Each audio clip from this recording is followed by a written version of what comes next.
Agora, eu vou passar a palavra para a doutora Lúcia, que é pesquisadora científica. Então, doutora Lúcia vai fazer a apresentação dela com o tema o Programa de Vigilância de Controle de Leishmaniose Visceral no Estado de São Paulo, em tempos de pandemia SARS-CoV-2, né, do Covid, ações possíveis, adaptação e componente na educação e saúde.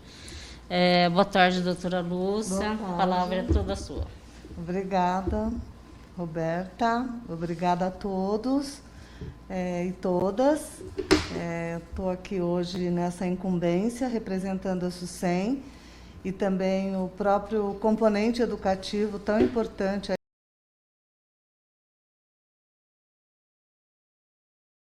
É uma pandemia sem precedentes, como a gente viveu, né, nesse mundo nosso, se viu atrelado como uma ferramenta mais instintiva que a gente tem, mais antiga, que é a comunicação, tá? E eu coloquei aí que nem Huxley poderia profetizar que um vírus, em pleno século XXI, pudesse aí promover, né, essa revolução no nosso relacionamento e na própria existência humana, né? Huxley é um filósofo inglês que escreveu vários romances, né, e dentre eles O Admirável Mundo Novo e depois O Regresso para o Mundo Novo, quem tiver interesse. Bom, essas mudanças a gente viu que as TICs, como são chamadas, tecnologias de informação, que são as redes digitais, mídias, ela afetou, né, a saúde pública, a saúde coletiva, potencializou a interação, a colaboração e o intercâmbio, trazendo aí para a sociedade em rede, né, em tempo real.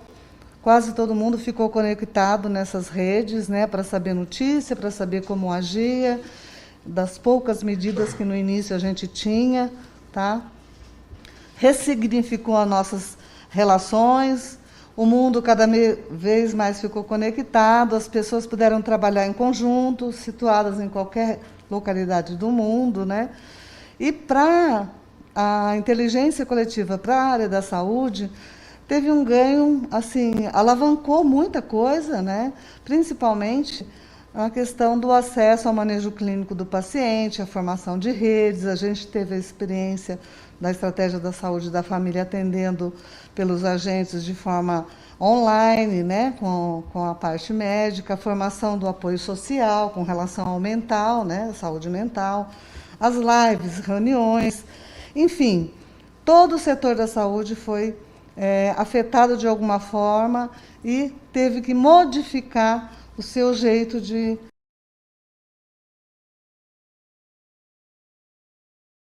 Então, a situação epidemiológica do estado de São Paulo, a gente tem esse gráfico que muito bem elaborado pela equipe aí da divisão de zoonoses, doutora Silvia, doutor Afonso, doutora Roberta, onde a gente tem o número de óbitos, né, o número de casos confirmados, notificados e confirmados por ano, e também os óbitos e a letalidade. O que a gente observa é, como o próprio Lucas também colocou na apresentação dele, que a gente tem diminuído o número de casos, porém a letalidade nossa continua alta, no caso aqui de 2020, para apontar para vocês.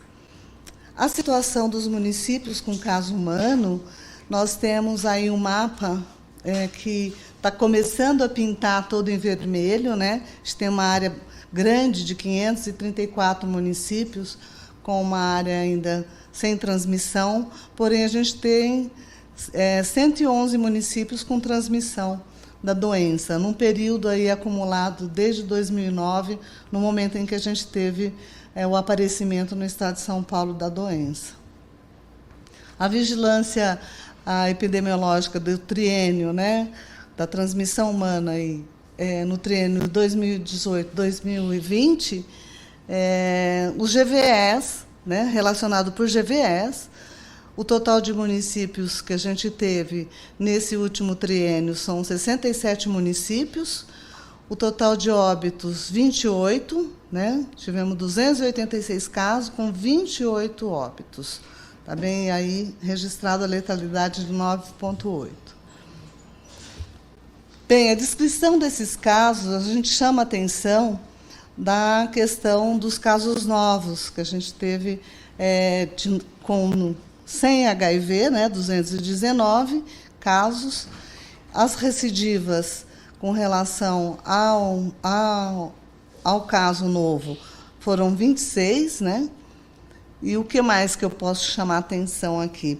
A questão dos óbitos, que foram 18 óbitos sem HIV e 6 óbitos, pessoa com a comorbidade do HIV e LV junto, totalizando aí uma porcentagem de 23% dos casos.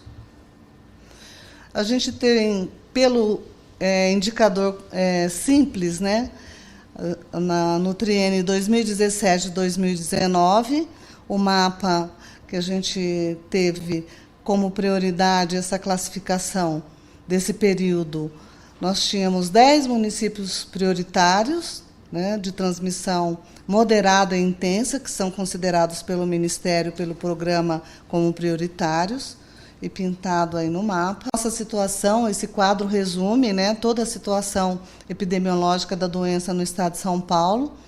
Nós temos aí, então, 9 municípios recentes pela essa classificação, mas tivemos, para todo o contexto do que eu vou falar no projeto, a gente teve o contexto dos nossos planos municipais, que são planos que foram orientados a partir dos planos estaduais e também da orientação do Ministério, que eu vou falar um pouquinho do nosso recorte de tempo. Nós consideramos 13 municípios e, com a entrada de Fernandópolis, completamos 14 municípios dentro dessa classificação primeira, que é o que a gente vai trabalhando nos planos municipais.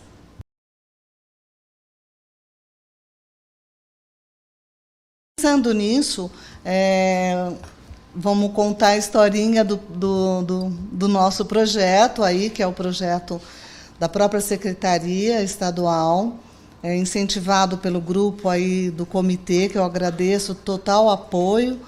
Tá? E nessa linha de tempo, para contar um pouco como surgiu esse projeto, né, a gente começa lá em 2016 para 2022, quando a OPAS lançou um plano de ação para a eliminação das doenças negligenciadas.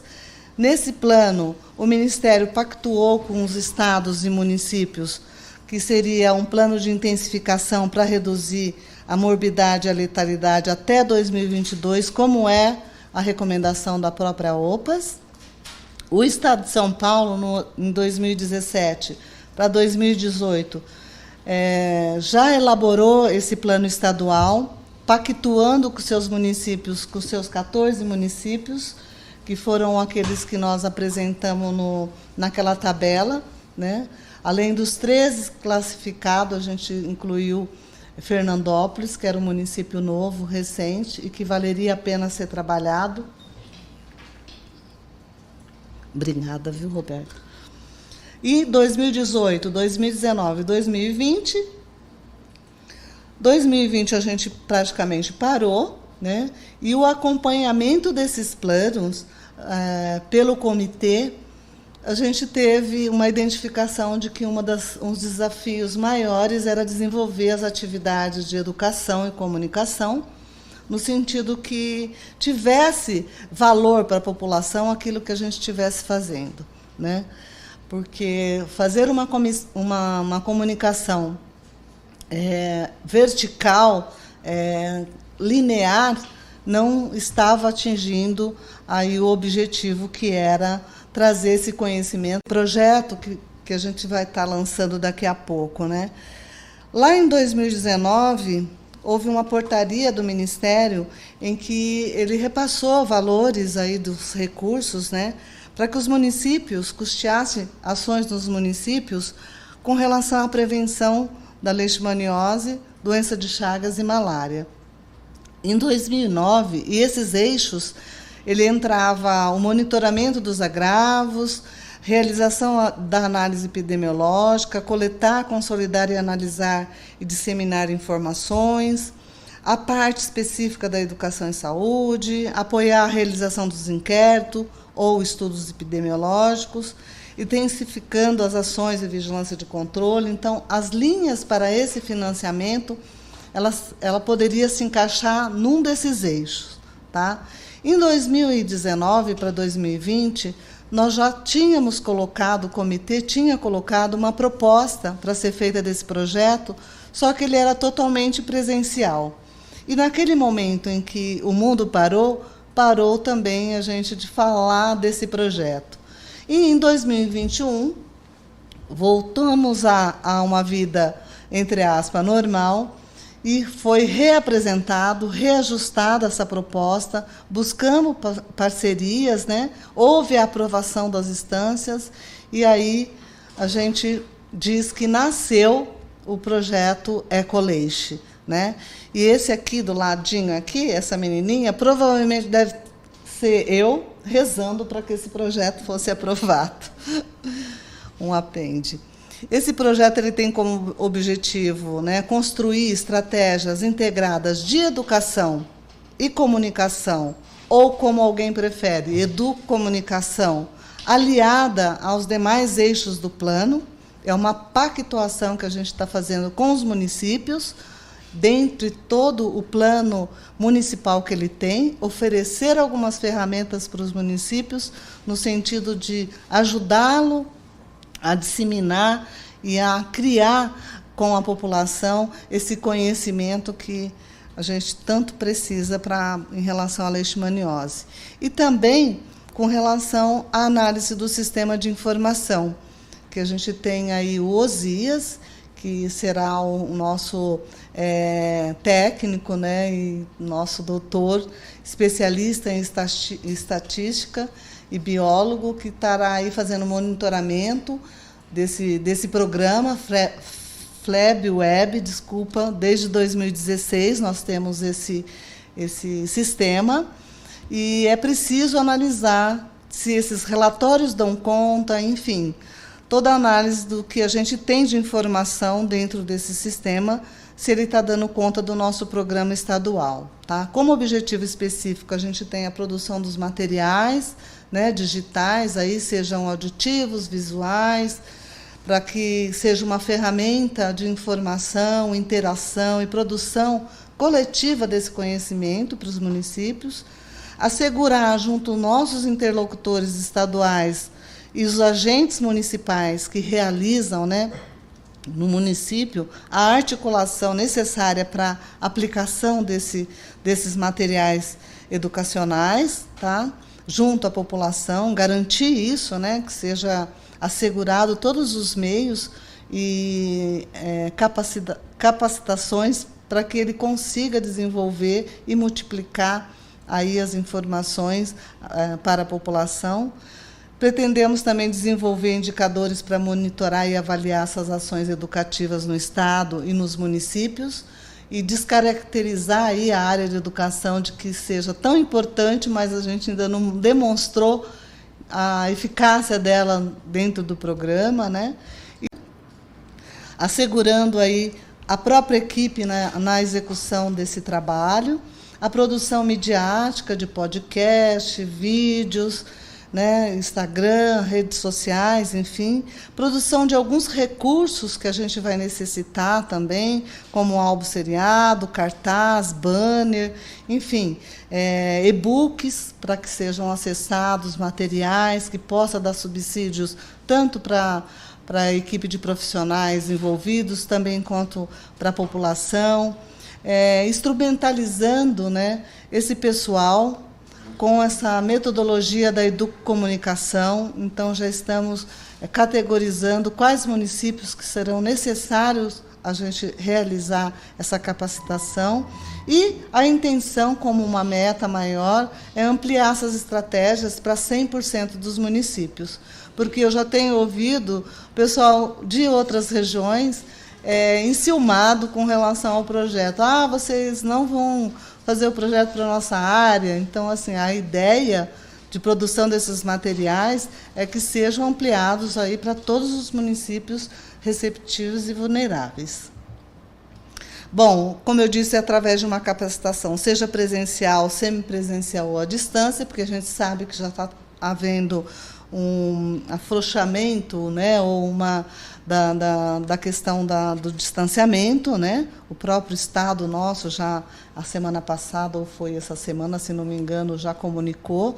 Então, já tem algumas ações da saúde também, mais no sentido presencial, mas ainda preservamos a questão semipresencial e a distância, criando esses canais e redes de comunicação entre os interlocutores, os agentes e a população, no sentido de levar, então, os conhecimentos, criando ações factíveis e integradas nesse contexto do plano sobre o diagnóstico, tratamento, manejo e a guarda responsável nos próprios territórios aí acometidos com relação à doença.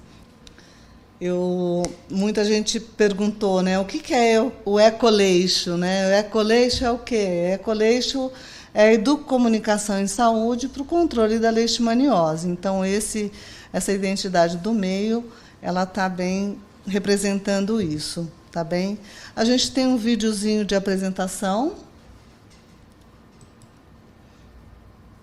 Vamos ver se funciona.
Bem,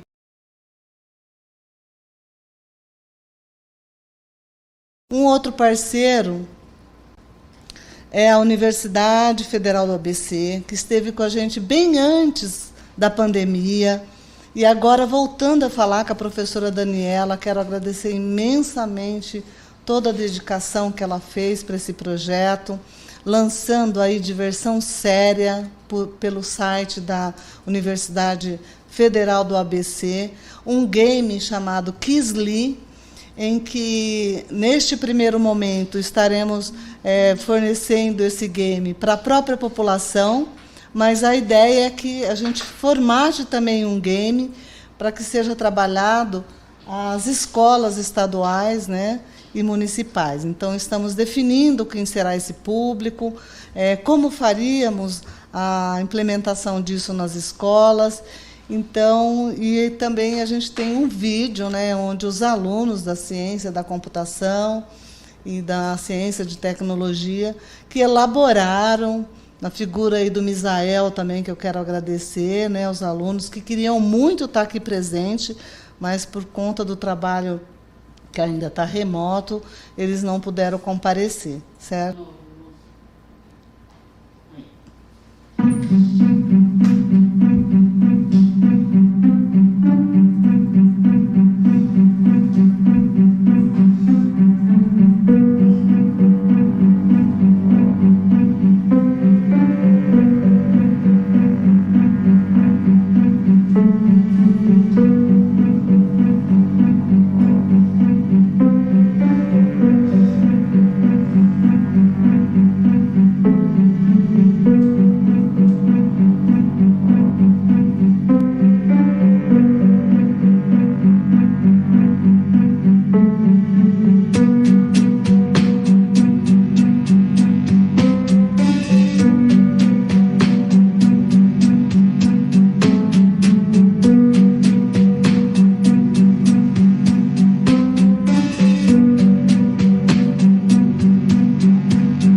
Eu espero que dê tudo certo, que a gente possa fazer outras parcerias, principalmente com universidades, com relação à pesquisa científica. Está um campo aberto para quem quiser nos ajudar a avaliar esse trabalho e também outras estratégias, né, conjuntas aí do próprio plano municipal.